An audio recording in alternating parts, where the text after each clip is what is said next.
Dear students, Assalamu alaikum. Here I come with you on chapter 4 and the topic has selected here, that is respiration. The energy stored in food is called potential energy, and this energy cannot supply any energy for other cellular activities which keeping the living beings alive. For that reason, food has to be breaks down into kinetic energy. So let's see what is respiration. Respiration is a process in which food molecules, carbohydrates, lipids, proteins and other organic matters oxidized. So that means in presence of oxygen this reaction takes place. Oxidized in mitochondria. Where? In mitochondria. Mitochondria is the cell organelle in all living organisms present. But sometimes it is also occur in cytoplasm. It is a different process. I will explain later. So in mitochondria, to turn potential energy into kinetic energy as ATP. See here the term as ATP is called respiration. Why it is need to be turned into ATP? Because ATP can release energy whenever the other activities occurring in the cells. That's why. Now see the equation. What is the equation? You see here one molecule of glucose, C6H12O6 is the glucose molecule. So one molecule of carbohydrate going to oxidize in presence of oxygen, that is 6 molecule of oxygen, and some of the enzymes are working or helping to occur this reaction efficiently. And what are the products? Carbon dioxide, water and 38 molecules of ATPs, and 38 molecules of ATPs contains 686 kilocalorie heat. Actually energy is nothing, that is a kind of heat, and the kilocalorie is the measuring unit of heat. So do you think the always the respiration taking place in presence of oxygen? No, sometimes it is also in absence of oxygen can take place. So see here on the based on the availability of oxygen, respiration is two types. What are those? Aerobic respiration, anaerobic respiration. See here, aero means air. When the respiration takes place in presence of air, that means oxidized in air in mitochondria, that time it is called aerobic respiration. That means this respiration need oxygen.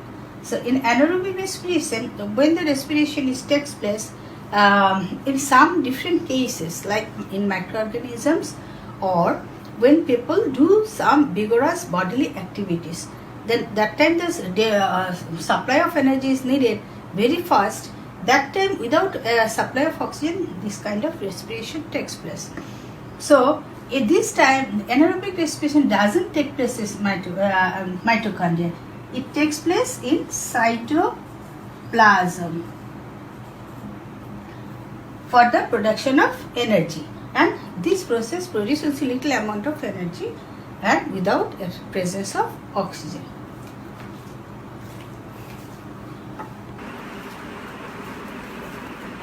Aerobic respiration followed by 4 stages, and the first stage is glycolysis.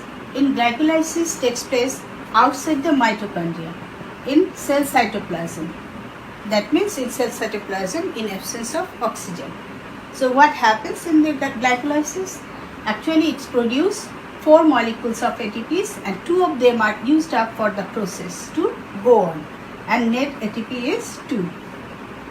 Another energy molecule is produced, that is NADH2 and 2 molecules, and glucose is a 6 carbon compound.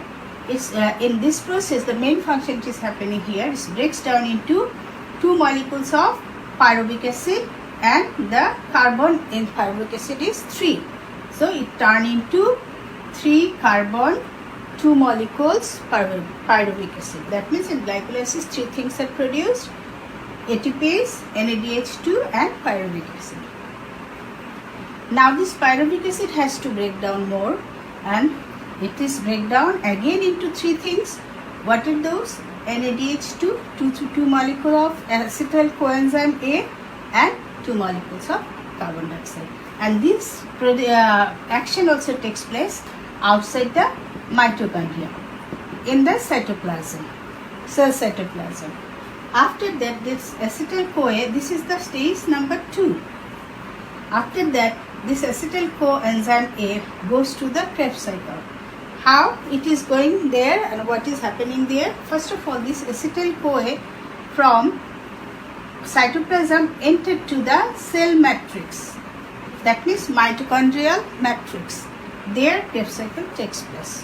What is happening there? Here, as a byproduct, 4 molecules of carbon dioxide produced. At the same time, 3 of the energy containing molecules produced. What are those?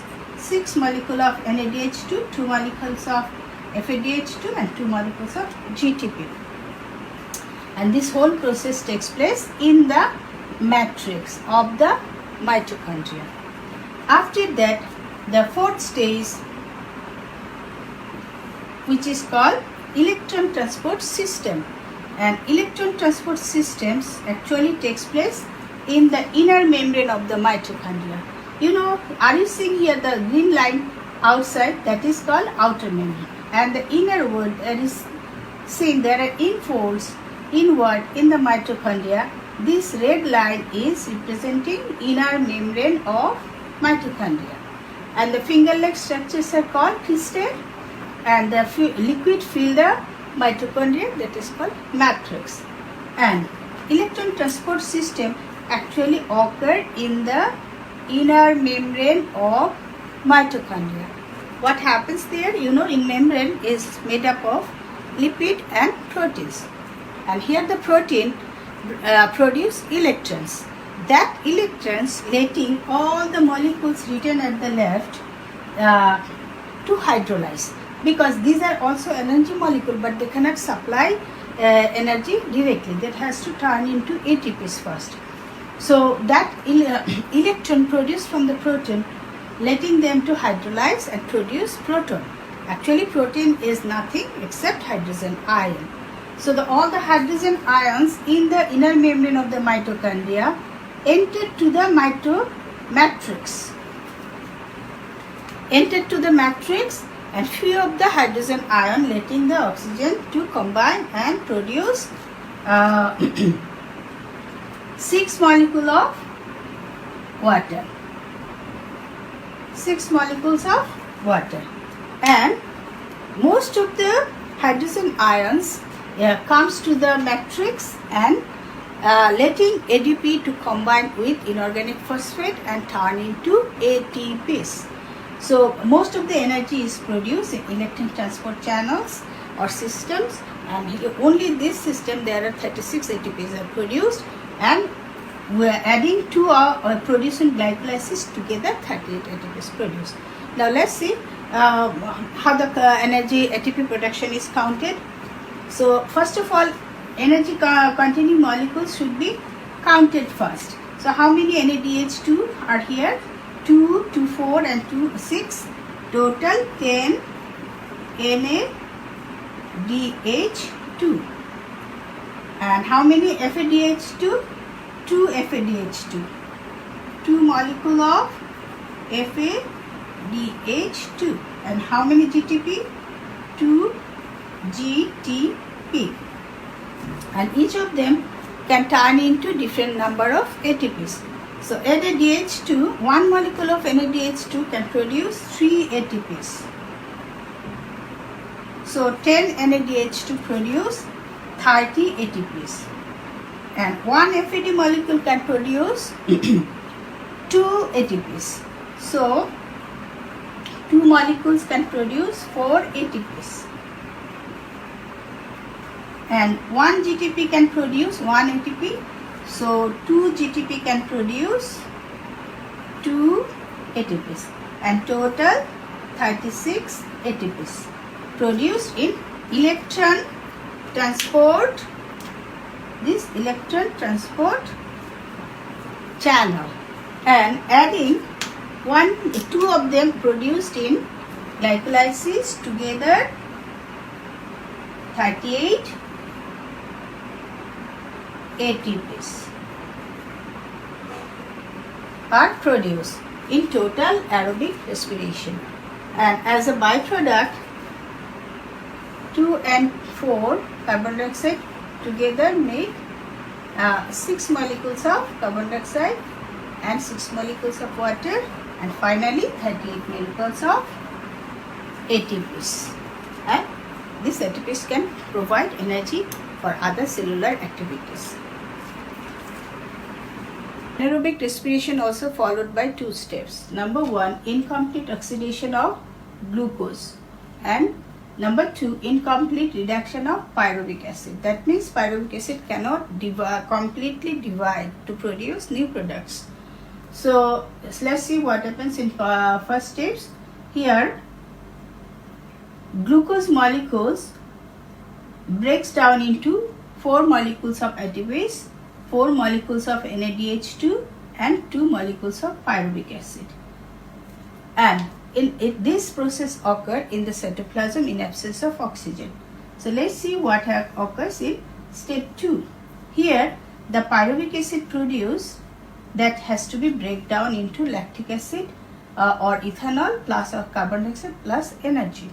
So it also occurred in cytoplasm in absence of oxygen.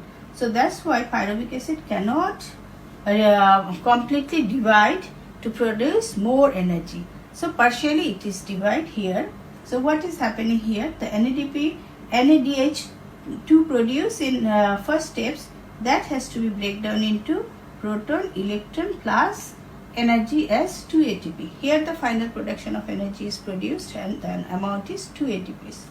And in second steps, the proton, that means hydrogen ion plus electron, combinedly work in production of lactic acid or ethanol. When anaerobic respiration takes place in animals or human body due to the intense bodily activities or vigorous bodily activities like exercise and athletes, then lactic acid is produced. And when anaerobic respirations occur in microorganisms and plants, that time it produces ethanol. Due to the accumulation of lactic acid in the muscle and tissues creates huge pain, and by the removal of lactic acid we can get relief from that pain. So for that reason oxygen is necessary.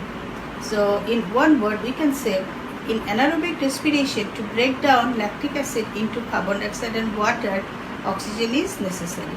That is called oxygen rate.